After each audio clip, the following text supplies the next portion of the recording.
आज तर चक्क माझं खाटू श्यामचं दर्शन झालं, तेही राजस्थानला न जाता फक्त महाराष्ट्रात संभाजीनगरमध्ये.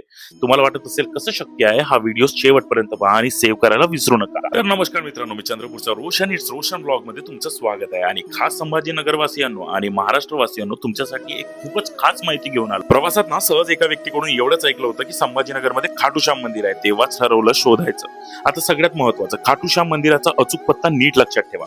छत्रपती संभाजीनगर मधून आधी हर्सुलला निघा, हर्सुल मधून सावंगीला निघा, सावंगीच्या कॅम्ब्रिज ब्रिज बायपासला जा, तिथून कोलटनवाडी फाटा पडतो. त्या फाट्यावरून लेफ्ट घ्या, कोलटनवाडी गावाकडे जा आणि कोलटनवाडी गावामधून साधारण 1 किलोमीटर अंतरावर ना आपण डायरेक्ट मंदिराकडे पोहोचतो. थोडासा रस्ता खराब आहे, पण मंदिरात पोहोचल्यानंतर सगळा प्रवास विसरून जा. निसर्गाच्या कुशीत वसलेलं नवं आणि सुबक बांधकाम असलेलं हे मंदिर आणि समोरच खाटू श्यामची मूर्ती, मन अगदी प्रसन्न झालं. खाटू श्याम म्हणजे महाभारतातील बारबरी, श्रीकृष्णांनी दिलेलं वरदान. कलियुगात तू श्याम नावाने पूजला जाशील आणि हा रे का सहारा असशील. राजस्थानच्या सिक्कर सारखा भाव मला इथे संभाजीनगरमध्ये जाणवला. संभाजीनगरला जाणार असाल किंवा तुम्ही संभाजीनगरचेच असाल आणि अजून इथे गेला नसाल तर एकदा तरी खाटू श्यामचं दर्शन नक्की घ्या. हा व्हिडिओ सेव्ह करा, सर्व मित्र परिवारामध्ये शेअर करा आणि अशाच महाराष्ट्रातल्या लपलेल्या श्रद्धास्थानांसाठी माझं चॅनल आत्ताच फॉलो करा. आणि लक्षात ठेवा, राजस्थान नाही, खाटू श्याम आपल्या महाराष्ट्रातही आहे.